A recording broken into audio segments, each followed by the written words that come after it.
Good morning students, कैसे हो आप सभी। क्लास ट्वेल्थ के सभी बच्चे सर कैसे ही होंगे, टेंशन में चल रहे हैं।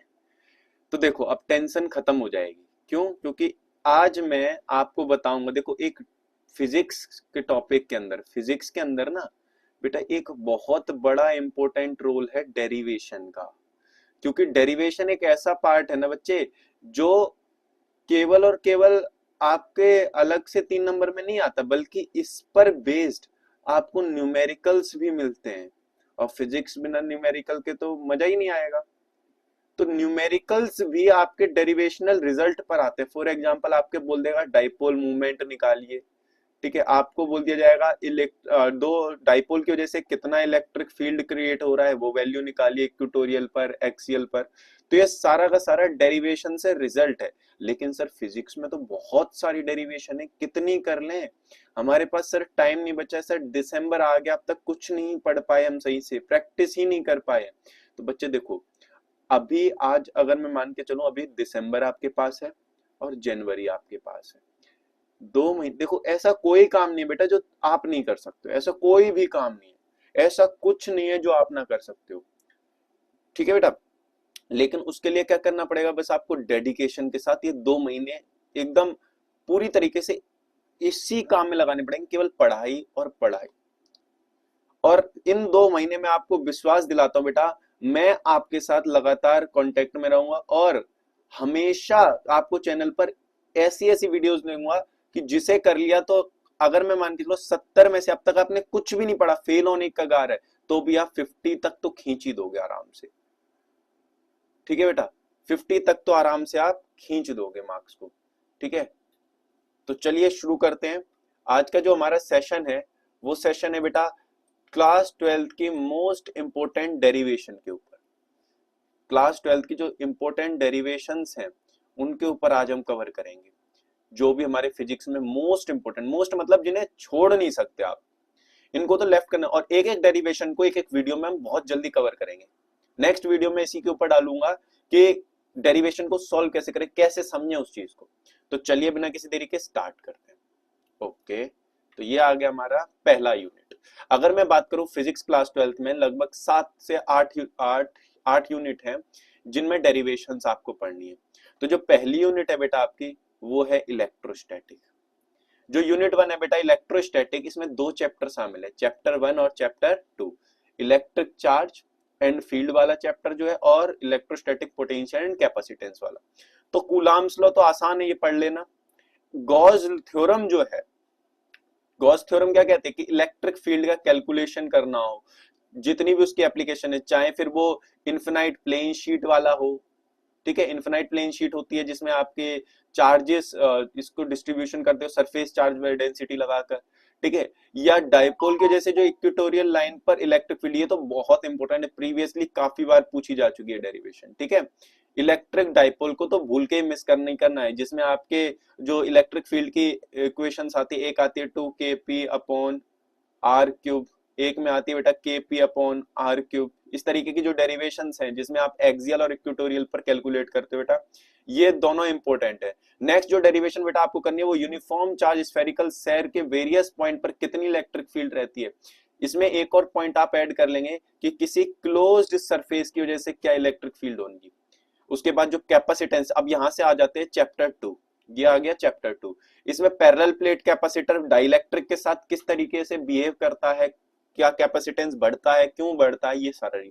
दूसरा क्या है, पैरेलल प्लेट कैपेसिटर का बिना डाइलेक्ट्रिक के, डाइलेक्ट्रिक के साथ और बिना डाइलेक्ट्रिक के, दोनों ही डेरिवेशन अपने आप में मोस्ट इंपोर्टेंट है, क्योंकि इस पर बेस्ड न्यूमेरिकल्स आपको देखने को मिल जाएगा।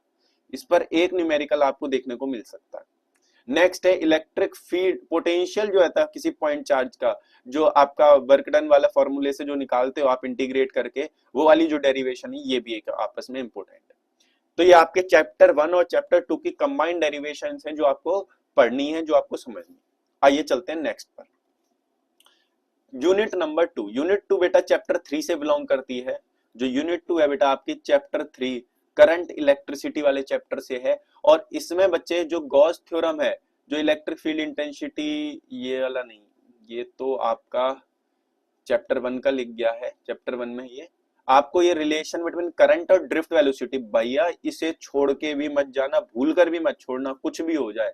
सबसे ज्यादा इंपॉर्टेंट डेरिवेशनों में से एक डेरिवेशन मानी जाती है करंट और ड्रिफ्ट वेलोसिटी का रिलेशन, जो I इक्वल्स टू आता है NEAVD वाली इक्वेशन। ये जो डेरिवेशन आती है ना बेटा, ये अपने आप में बहुत ज्यादा इंपॉर्टेंट है। ठीक है बेटा, इसको भूलकर भी नहीं छोड़ना है, बहुत इंपॉर्टेंट है। नेक्स्ट है बेटा जो एक्सप्रेशन ड्रिफ्ट वेलोसिटी की आती है VD equals to e tau by m वाली, ये वाली आती है ना, मास ऑफ इलेक्ट्रॉन। मिनट, यहाँ पे मैं कलर को करता हूँ थोड़ा सा चेंज।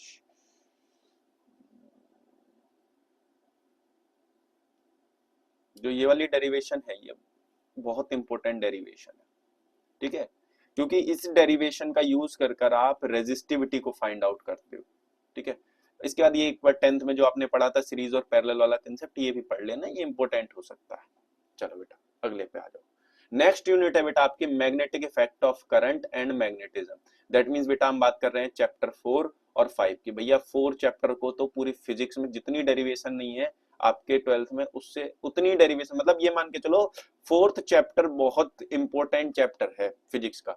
इसमें सबसे पहली जो डेरिवेशन बेटा आपको पढ़नी है वो है आपके ये magnetic field due to a current loop वाली, टॉर्क वाली जो आ जाती है। उससे पहले आप ये वाली जरूर पढ़ लेना। देखो अगर आपने बायोट-सावर्ट लॉ से, अगर बेसिक से बात करूं तो बायोट-सावर्ट लॉ से स्टार्ट करिएगा।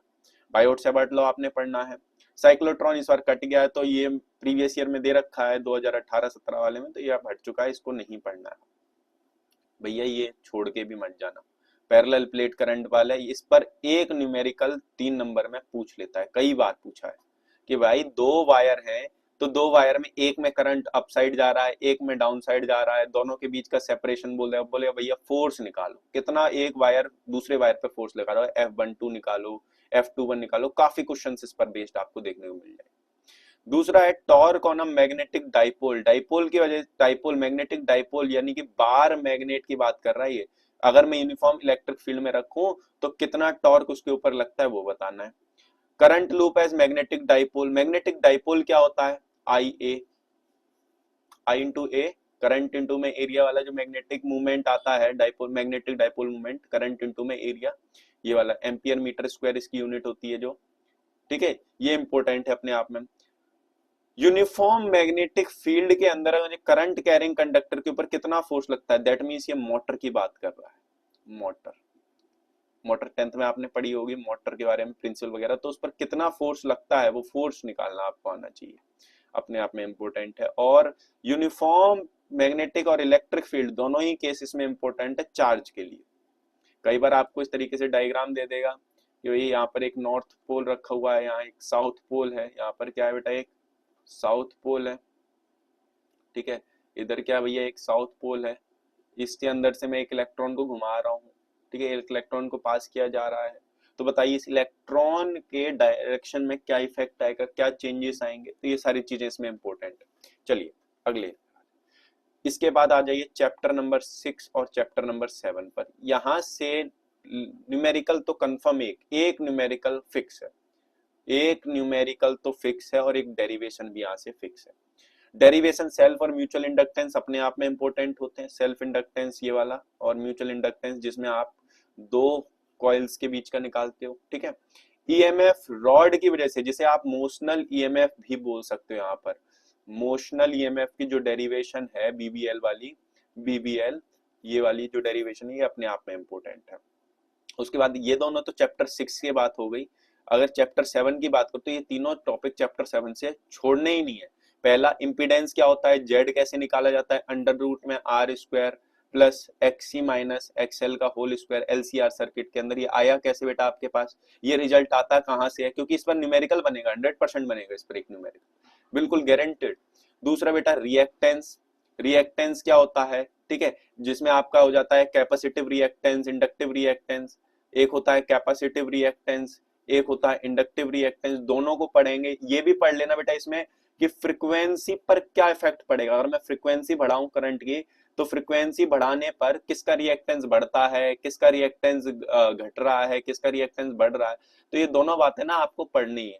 ग्राफ भी इसका एक बार को समझ लेंगे क्योंकि ग्राफ भी कई बार पूछ लेता है एग्जाम में। नेक्स्ट है डेरिवेशन ऑफ रेजोनेंस। जो रेजोनेंस का केस आता है जिसमें एक्स बराबर एक्सएल हो जाता है, जो रिएक्टेंस है वो दोनों का बराबर होता है, ये केस आपको पढ़ना ही पढ़ना है। पीक करंट और आरएमएस वैल्यू ऑफ करंट के बीच में रिलेशन, क्योंकि 2 नंबर का एक न्यूमेरिकल यहाँ पे बन जाएगा वरना आपकी डेरिवेशन बन जाएगी।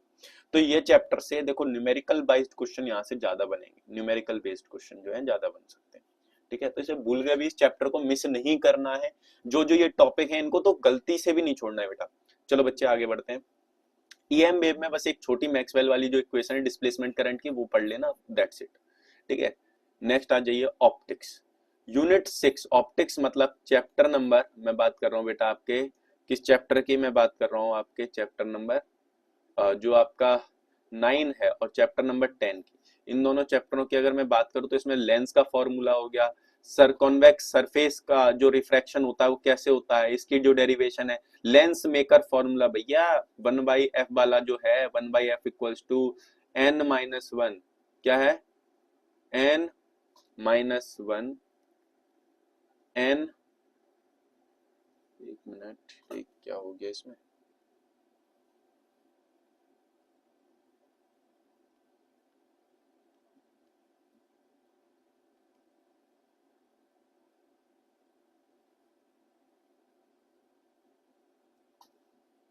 n-1 अब ब्रैकेट में 1/r1 - 1/r2 वाली जो डेरिवेशन है ये पढ़ लेना। ठीक है, डिफ्रैक्शन सिंगल स्लिट का, डिफ्रैक्शन ड्यू टू, और भैया ये है दुनिया का सबसे वियर्ड चीज YDS। भाई साहब फिजिक्स की दुनिया का बादशाह है ये YDS।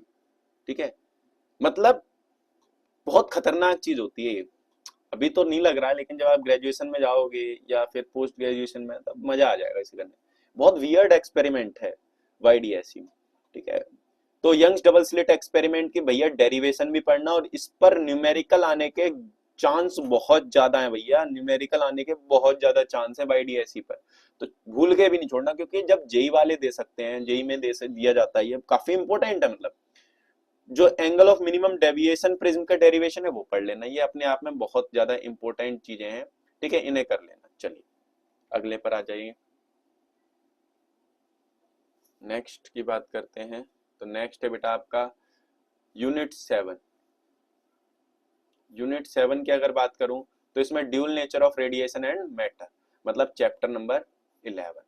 चैप्टर 11 में दो डी ब्रोगली रिलेशन आपको बेटा पढ़ना ही पढ़ना है। डी ब्रोगली साहब ने क्या कहा है, और threshold frequency, frequency of incident photon, cut off potential, और एक और पढ़ लेना फोटो इलेक्ट्रिक इफेक्ट, लिखा नहीं इसमें लेकिन फोटो इलेक्ट्रिक इफेक्ट जरूर पढ़ लेना। और इसके साथ साथ Einstein photo electric equation, Einstein की जो फोटो इलेक्ट्रिक इक्वेशन है ना बेटा, फोटो इलेक्ट्रिक इक्वेशन ये जरूर पढ़ लेना। ये वो टॉपिक है ना बच्चे जिन्हें भूल के भी मिस मत करना। चलो यूनिट नंबर आई थिंक 8 आएगी अब। 8 यूनिट की अगर मैं बात करूं यहाँ पर तो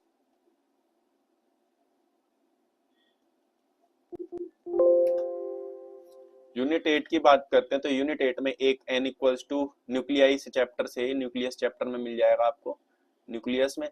और ये है भैया रेडियस का फॉर्मूला। रेडियस की जो इक्वेशन है हाइड्रोजन बोर रेडियस वाली, हाइड्रोजन से रिलेटेड जो इन्होंने बताई है, हाइड्रोजन के लिए जो रेडियस कैसे निकाल जाए हाइड्रोजन एटम की, तो ये जरूर पढ़ लेना। ठीक है बेटा, अगर आप ये मिस कर गए, अगर आप ये चीजें मिस कर गए तो भैया बहुत दिक्कत होगी, बहुत ज्यादा। ठीक है, क्योंकि एग्जाम में ये वो टॉपिक्स हैं जो 100% आने तय है। ठीक है, तो मिस नहीं करना है। 70 में से 50 का स्कोर, 50 प्लस, अब तक कुछ नहीं पढ़ा है तब आपके मैं इतने लाने की गारंटी दे रहा हूं। अगर आप डेली प्रैक्टिस करेंगे, जो टॉपिक बता रहे हैं हम, या जो भी टीचर से आप पढ़ रहे हैं उसकी बात मानेंगे, जो भी टीचर से आप पढ़ रहे हैं वो जो इंपॉर्टेंट पॉइंट्स आपको बता रहे हैं, भाई टीचर जो है ना बहुत एनालाइज करके चीजों को लाते हैं। तो टीचर कोई ऐसे नहीं कि हवा में तीर मार रहे हैं कि भाई ये कर लेना ये कर लेना, ऐसा नहीं है। काफी उनके एक्सपीरियंस के साथ हम बता रहे हैं आपको। कोई भी टीचर हो भैया, कोई टीचर आपका गलत नहीं चाहेगा। जहां से पढ़ रहे हो, जैसा पढ़ रहे हो, बहुत बेहतरीन तरीके से पढ़ो, टॉपिक को मिस नहीं करना है। चलिए मिलते हैं बाकी आपसे नेक्स्ट क्लास में, तब तक के लिए थैंक यू वेरी मच।